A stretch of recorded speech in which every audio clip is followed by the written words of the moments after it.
Je parle avec vous dans cette bande d'un certain nombre de phénomènes sexuels qu'on a souvent appelés des déviations ou des aberrations sexuelles et que, pour mon compte, je préfère appeler des phénomènes sexuels exotiques.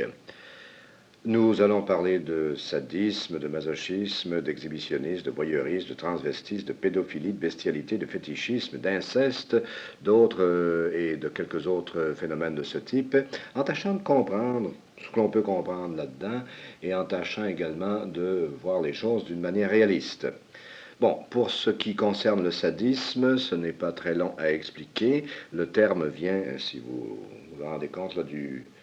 nom du marquis de Sade, un personnage d'il y a quelques siècles, qui, bon, semble avoir donné son nom à cette chose, surtout à partir des romans et autres écrits très nombreux qu'il a écrits et qui font état de ses propres habitudes dans le domaine. Eh bien, le sadisme est cette situation dans laquelle un être humain ne parvient à ressentir de réaction sexuelle et de plaisir sexuel qu'en infligeant des souffrances physiques ou mentales à d'autres partenaires, à une personne ou à une autre, que celle-ci soit consentante ou qu'elle ne le soit pas. Il y a toutes les nuances à mettre ici, bien sûr. Ceci peut s'exercer à toutes sortes de degrés. Ainsi, on fera une distinction nette entre la personne qui, par exemple, pour arriver à avoir une réaction sexuelle appropriée, entre parenthèses, le sadisme est presque toujours le fait d'un homme,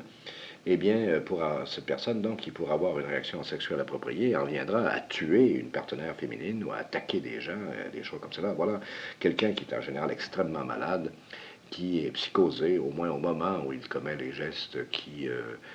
criminels ou meurtriers. Et on fera la distinction entre une personne qui en est rendue à ce point dans le sadisme, d'une autre qui va retirer un certain plaisir érotique, infliger certaines souffrances plus légères à d'autres personnes, par exemple en les attachant, en les donnant quelques tapes ou en les fouettant un peu. Ceci est inoffensif et surtout si on a affaire à un partenaire qui est pleinement consentant à ce genre de choses et qui en tire lui-même un plaisir,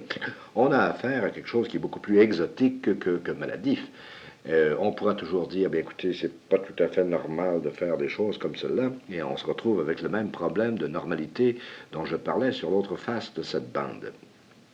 Que ceci soit le fait d'une minorité, on ne le sait pas vraiment, parce qu'il n'y a pas, à ma connaissance, d'enquête qui ait déterminé le nombre de personnes qui, dans leur contact sexuel, utilisent certaines